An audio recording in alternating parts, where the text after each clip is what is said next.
So my expertise is in these things that we call powerline filters, and this is the entry-level model. So we have something for everybody. We sell these for $150. They contain the same componentry that the larger power conditioners have, just less of it.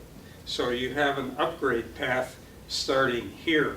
Plus the fact, if people buy one of these and they like what they hear, you can simply piggyback another unit right onto this one, or you can buy the upgraded model, plug this into the wall, piggyback these two together. If you really want more, then we have the powerline filters in a box that give you lots of filtering. And the question that we get most often is, are these current limiting? The answer is no. What these use for powerline filtering is capacitive filter networks. They act like a black hole for the noise. Anybody here heard of a Stetzerizer meter? Anybody heard of that? Okay. That's something that we've used at trade shows, and I have one here, and maybe in the QA section, or if anybody has questions, I can show you that. What it is, you plug it into the wall, and it simply measures microcurrent, and it'll show you in a number how much noise is on the power line. So we can show you with and without the power line filters, the regular noise that's on the line and the noise that's on the line after the filter. What we noticed, for example, when we were at the trade show, in the morning, when we're the first ones there, the power coming out of the wall is pretty clean. The more people that start to power up their stuff as the show goes on, we remeasure, the number goes up. We plug in one of our powerline filters for demo, the noise gets diminished by more than half, sometimes by more than 3/4. So that's how these things work, and since they're all capacitive filter networks, that means there's no coils, there's no transformers, there's no chokes in the way of affecting the sound. So these things, all they do is act as a black hole for the noise, and you begin to hear things in your music that you've never heard before. One of the things that we did when we exhibited at the show here, Expona, a few years ago, we had a few people that would come up to us and say, well, I'd like to try one. Well, okay, you're going to be at the show tomorrow? Fine. Okay, buy one of these, take it home, use it overnight, and if you don't like it, bring it back the next day. We did that a number of times. People came back and told us how much they liked it.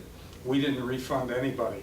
So as a dealer, we do the same thing for customers. It doesn't matter anywhere in the US, all people have to be willing to do if they want to return it is pay the shipping back to us. So we also have a power cable that we sell that's an option that goes into the back of the power line filter. And the thing that's most unique about our power cables is the way the terminations are made. No crimping involved whatsoever. They're all direct solder connections to non-crimped connections. And Gilbert is very meticulous about the soldering. He should have stock in the company that makes solder. He uses a lot of it, and that makes a big difference in the sound quality. And that's true in all the components that he makes, not just the power line conditioners. Walt? Yes? You say that there's a difference in the amount of filtering, but is there a difference in the amount of current that can run through them? I mean, you didn't say anything about like the smaller ones. Doesn't matter. So you could run a table saw off of this? Up to 15 amps. 15 amps, okay. Okay, so these are all 15 amp units. The standard units are 15 amp. We have other units that go up to 20, but those require, as you know, a special power connector. So what we sell primarily, anything that you can plug anything into this up to a total of 15 amps. Anything else? Any questions before we start? Oh, I have one more thing. This little thing. We call these the yellow bulala. Now, this was named because Angela-Gilbert has pronunciation problems with something, and he wanted to call it a yellow banana, but he couldn't say banana. So he called it a yellow bulala. So what this is it's a surge protector. We sell these individually, and you can buy any quantity you like. All you do is plug it into a circuit, and if there's a power surge, it takes this out softly, and then trips the circuit breaker wherever the circuit breakers are in your house. And the way to get power restored, take the bad one out, put in a new one. That's it.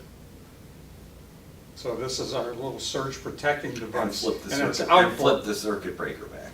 And that's right, and flip the circuit. Very good, Bill. Just to be precise. Yeah, just to be precise, and you need to flip the circuit. I remember like it was yesterday. Some years back, it was a beautiful moonlit night. I woke up the next morning, turned on my TV. The TV didn't turn on. I'm going, what happened? Well, make a long story short, we had a surge overnight on a beautiful moonlit night. So I finally realized the problem. I pulled this out, put in a new one, went down. I said, yep, the circuit breaker's tripped. That's what happened. So you don't need to have a thunderstorm to have something like this give you a surge. So I have these actually on every circuit in my house, including the garage door, the sump pump, everything. It's very inexpensive protection. These are like $30 a piece. So peace of mind is what I call it. Yes? Do you have in your system right now some of those AC non-current limiting filters you're talking? Yes, right here. Where do you have? Well, you mean plugged into the system? No, it's just here for demonstration. We do not have, there's nothing. That actually. Oh, you did plug in? Okay. The preamps actually have Okay, that the too. preamp. Yeah, okay. You have multiple outlets. 6 outlets in these, yes. No, I'm talking about your protection Oh, thing you just showed us. one per circuit. Say the wall had, in a room, had 2 different, duplexes or double Yeah. duplexes, but they're all on the circuit breaker. Yes, And you have one of those plugged in somewhere. Yes. Will it protect the whole Yes. breaker? yes, Anything like in all the outlets? yes, Okay. absolutely. So yeah, I had more than just my TV plugged in. My stereo system was on the same circuit, but it was on a different duplex outlet. But it's the same breaker, Same breaker. and it wouldn't turn on? Right, Yeah. right. I actually have one of a Blue Circle power bar. It was called a BC606, so that's what everything is plugged into, and that's plugged into one of the duplex outlets, and this is plugged into the outlet right on top of it.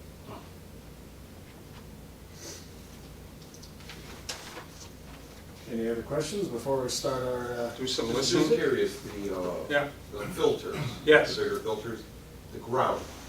Do you recommend the orange outlet that has a ground? Oh, you mean the hospital grade?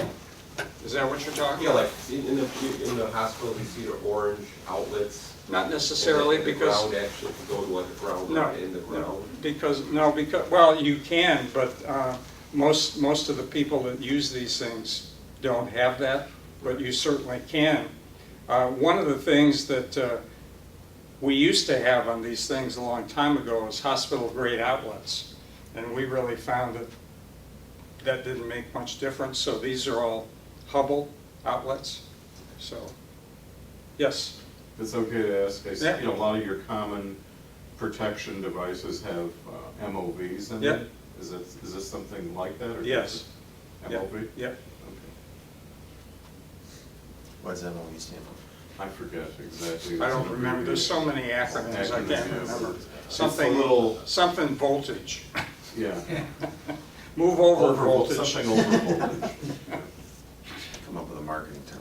Yeah, we try to stay away from that stuff because we can't, well, especially in my case, I'm too old to remember what a lot of this stuff means. So, see, because I'll speak for myself, I listen with my ears, I don't really care much about what the acronyms are. what do you do? I mean, do you really just listen when you, okay.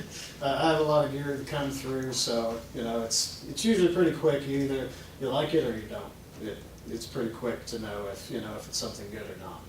One thing that I don't know if you mentioned this or not, but since this is all hand-built, hand-wired, point-to-point, this equipment can actually be repaired, right? Because you Absolutely. can board-level troubleshoot whatever's wrong, Mhm. so. I've actually been the Blue Circle repair tech for the past year, so anything that's Blue Circle that's Angela-Gilbert's made for years, they can be repaired. It comes to my shop if it's here in the United States, and I've actually had a amplifier from Canada as well. I just repaired a Blue Circle BC202 power amplifier, which is actually a hybrid-based amplifier. It's about 20 plus years old. It has 4 ECC88 tubes on the front end, or 6922s, and it has a solid-state bipolar based output stage. So it kind of ahead of its time for 20 plus years old, and still the fact that it only now needed repair only because of a power conditioner failure, I mean, that says something in itself. There's a lot of, especially hybrid designs that aren't very reliable, and you'll have a lot of issues with them. Come on over. One of the things that I want to say also is, even though there is technically no more Blue Circle being made as of January 2019, none of those products are abandoned. There are still upgrades being done to those products. I have my customers call me on a regular basis. I have whatever the model is, can I upgrade it somehow? And 9 times out of 10, we can find a way to upgrade an existing model. So everything has a path forward. It's not dead. Absolutely. And that's unique, I think, to almost anything that's being made. And that includes the power conditioners, like I said. So Gilbert posted something on Facebook today. He's upgrading a power supply to an integrated amp that one of his dealers brought him. And he's showing you the inside of what's in the stuff, and he's talking to you about how he's figuring out what he can do to upgrade the power supply. Well, I can do this over here, and the rectifier's over here, and I might be able to do a little something over here. And I think that's a pretty neat thing, because, and that's kind of how these funkies came about, because he didn't want to throw them away. I can find a way to upgrade these things, and that's what he's doing, right? And it's a more affordable option to get into Angela-Gilbert-Yeung components, because this is still a fantastic sounding amplifier by itself, even though it doesn't have the level of, user adjustability. And it just comes with a little bit of art as well, because he's modified the actual chassis, and he adds his own personal artful touch to it. So, for instance, this is a level 1 Funky series, so this is about $1,350 is about the starting range for something like this, compared to, of course, the C312 is a $6,300 more top-of-the-line preamplifier. So, like in my case, I wanted to hear this for myself, so I went out and bought a 100 watt per channel Kenwood integrated amplifier from 1987. I had a friend of mine who knows how to do electronics. He installed the jack on the back so we could plug the outboard power supply into it. So now I can do a demo for somebody if they want to actually come over and listen. And the nice thing about it is it's hot pluggable. So you can hear the, I don't need to turn it off, let it reset, I just unplug it. So anything that's not digital, anything that's analog, that can be upgraded to an So FCL. it doesn't even pop when you plug it in? Nope, That's one. it's amazing.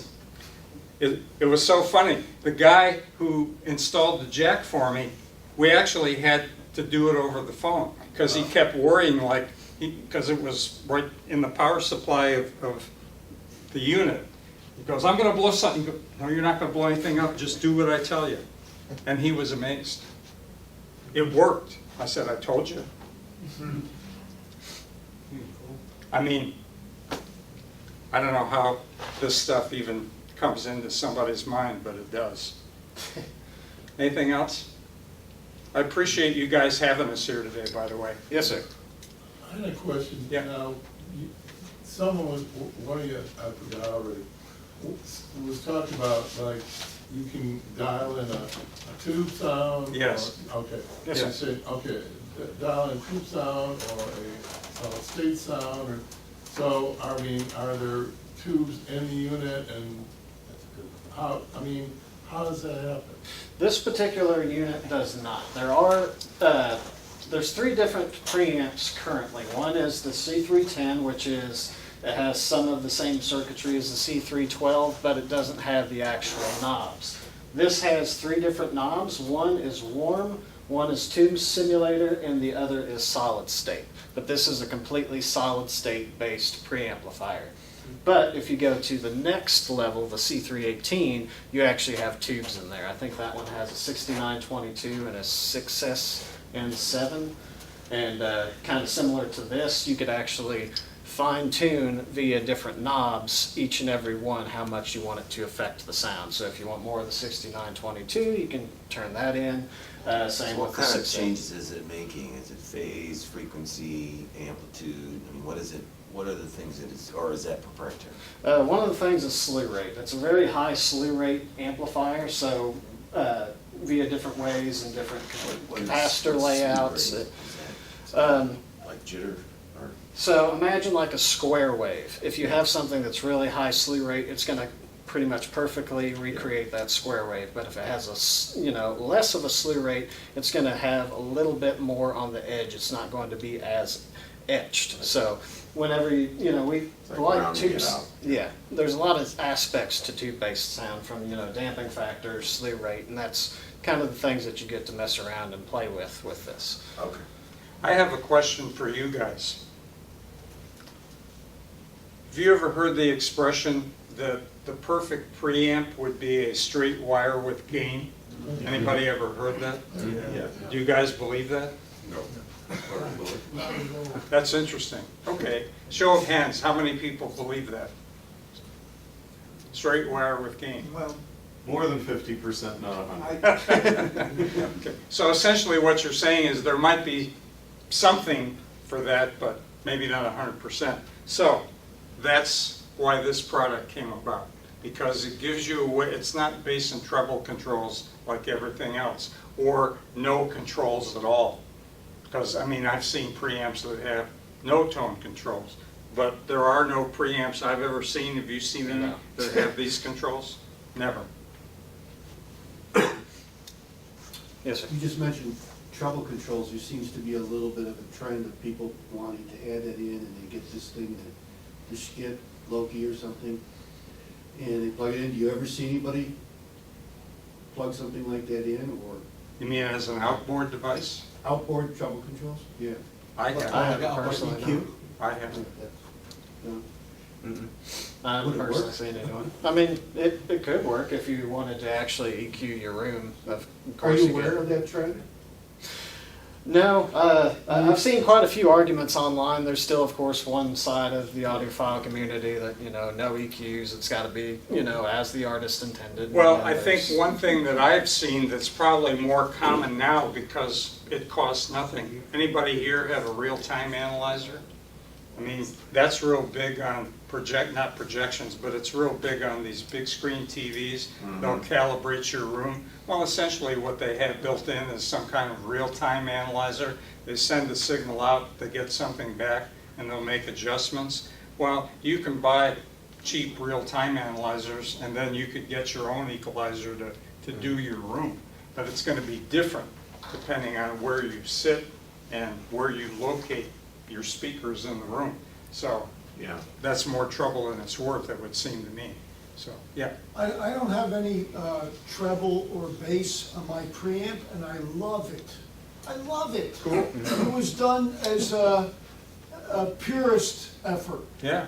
Everything else followed puristically. I'd be interested in having you try this someday and see what you think of this. I have bass and treble controls on my integrated amp. I've never used them. So, to your point. They're garbage. I'd like to use like DSP controls for Yeah. like attenuation, Right. like cutting the gain from the signal, you know, before it comes. That has been a godsend for me personally, using room and stuff like that. Right. Interesting. Yeah. I mean, there's a lot that affects the sound Yeah. that, you know, the purists that want to have a pure signal go from beginning to end sort of discounts the fact that even the acoustics of the room. Yeah, you have to I definitely- mean, there's so many other things that'll affect the sound. So if you have a circuit that can emulate tube sound and it makes it sound better in your room, why wouldn't you do something like that? Well, right. And that's kind of how I feel. I am a purist too. I rarely use the treble and they're flat, they're right at zero. But other things affect the sound, like you talked about. Yeah. That to me, it's like 10 times more effect than something minuscule. So that's my personal opinion. I don't. Right. That's also, I mean, there's Nothing all wrong kinds with of. making the sound the way you like it to sound. Yeah. Absolutely. Yeah. And that's kind of what Angela-Gilbert's going for with the electronics portion, because DSP, absolutely, I'm not knocking DSP at all. It's fantastic, especially trying to mate speakers to a room, because there's so many variations in the room. You have nulls, you have all kinds of different things to worry about that DSP can help fix. But DSP can't help fix if you don't like the sound of your system. And it's one of those things, I mean, if you buy something, you either like the sound of it or you don't. And there's not too many dealers that you can go up to anymore, just sit there and listen to different equipment. And like I said, you're kind of just putting your trust into someone, either somebody with a system that you've listened to or possibly you're a viewer. And you don't really get this kind of level of customization that you can just make it whatever you want it to be. One thing that I'm really interested in is image. And one problem I have with DSP is that DSP has a tendency to destroy image. You know, you can get the you can do all the frequency adjustments and stuff, but then you rein in your sound stage at the same time. What would you say about the sound stage of that preamp by comparison, you know, that uses that sort of circuitry? Does it change the sound stage at all that you are familiar with? A little bit, depending on how much you actually attenuate, like the tube simulator circuit and stuff like that, but I feel like it increases it to a point. The way that I've found setting those knobs is essentially I just keep adjusting it until I just find myself just sitting and just listening to it. It's one of those things where it just kind of clicks in and you know where That's it's the right thing for you. Yeah. Yeah. See, one of the things that I neglected to say about the powerline conditioners, the comment that we get more often than any other one about the powerline conditioners is wider sound stage, okay? Because the noise that affects what the amp is reproducing is gone, okay? Even people, I've talked to people say, well, I don't need a power conditioner because I have a dedicated line. That doesn't mean anything. You still get noise on the dedicated line. You know where noise comes from these days most often? Digital power supplies. Everything we have in our homes has a digital power supply. Your laptop, your big TV, everything. And you get noise that's reflected down the power line from your neighbors. So go ahead and have a dedicated power line for your power, that's fine, but you're still going to need a power conditioner. Did you have a question? Yeah, Even so- if you have an isolation transformer? I'm sorry? Even if you have an isolation transformer, you would still need a power conditioner? Yeah. Doesn't filter noise. Yep. So I got a question. If you don't address room acoustics, how well can you really evaluate your equipment? If you don't seriously, do something about your room acoustics. Right. I mean, that's something else that you have to do with your system. Like I said, that's more of a speaker-based problem. We don't sell speakers or anything Well, like it's a that. room It's problem. more- Room Yeah, acoustic problem. Yeah. Right. So that's just something that, if DSP works for your system and for your room, that's, of course, the best thing for you. Or if you have something, cushions in the corner, I mean, if it works. More than cushions in the corner, but it's okay. Right. Where else? Sure. Yeah, let's All right. get some ears in. Do you guys have some particular music you wanted to start with, you know, that you're a demo with? Did you have any tracks in mind? I didn't off the top of my head, no. For Walt? So, All right, so the C312 does come standard with a volume remote. It's just for the volume. Well, I got a song I can recommend. Oh, no. You'll like it. I heard it at Expo.